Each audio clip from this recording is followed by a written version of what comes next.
ജയരാജ് സാറിന്റെ ചിത്രത്തിന് വേണ്ടി മ്യൂസിക് സംവിധാനം ചെയ്തിരിക്കുന്നത് ശ്രീ സന്തോഷ് നാരായണൻ സാർ. നിറഞ്ഞ കൈയ്യടി കൊടുത്തുകൊണ്ട് അദ്ദേഹത്തെ ശ്രീ രമേശ് നാരായണൻ സാറിന് ആസിഫ് അലി ഈ ഒരു പുരസ്കാരം നൽകിയിരിക്കുകയാണ്. ജയരാജ് സാറിന്റെ സിനിമയ്ക്ക് സംഗീതം നൽകിയിരിക്കുന്നത് അദ്ദേഹമാണ്. ഒരുപാട് പുരസ്കാരങ്ങൾ മലയാള സിനിമയിലേക്ക്. സംഗീത സംവിധായകൻ രമേശ് നാരായണൻ, ആസിഫ് അലി. ഇന്നത്തെ ദിവസത്തെ രണ്ട് പേരുകളാണ് സോഷ്യൽ മീഡിയയിലും മറ്റും നിറഞ്ഞു നിൽക്കുന്ന രണ്ട് പേരുകൾ. അതിലൊരാൾ അപമാനിച്ചയാളും മറ്റൊരാൾ അപമാനിക്കപ്പെട്ടയാളും. ഒരു പൊതുവേദിയിൽ വെച്ച് ഒരാൾ നിരസിക്കുമ്പോൾ അദ്ദേഹത്തിന് എത്രമാത്രം ബുദ്ധിമുട്ടുണ്ടാകുന്നു എന്ന് നിങ്ങൾ ആദ്യം മനസ്സിലാക്കണം. എന്നിരുന്നാൽ പോലും ആ ബുദ്ധിമുട്ടുകളെ ഒരു പുഞ്ചിരി കൊണ്ട് നേരിട്ട ആസിഫ് ഖാൻ, നിങ്ങളാണ് ശരി.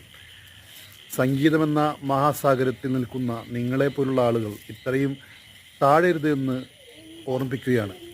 അതുപോലെ തന്നെ ഒരു തെറ്റ് പറ്റിയാൽ അത് തിരുത്തണം. ലോകമെമ്പാടുമുള്ള മലയാളികൾ ആസിഫ് അലി എന്ന നടനെ എത്രമാത്രം സ്നേഹിക്കുന്നുവെന്ന് മനസ്സിലാക്കാൻ കൂടി ഇന്നത്തെ ദിവസം നമുക്ക് സാധിച്ചു.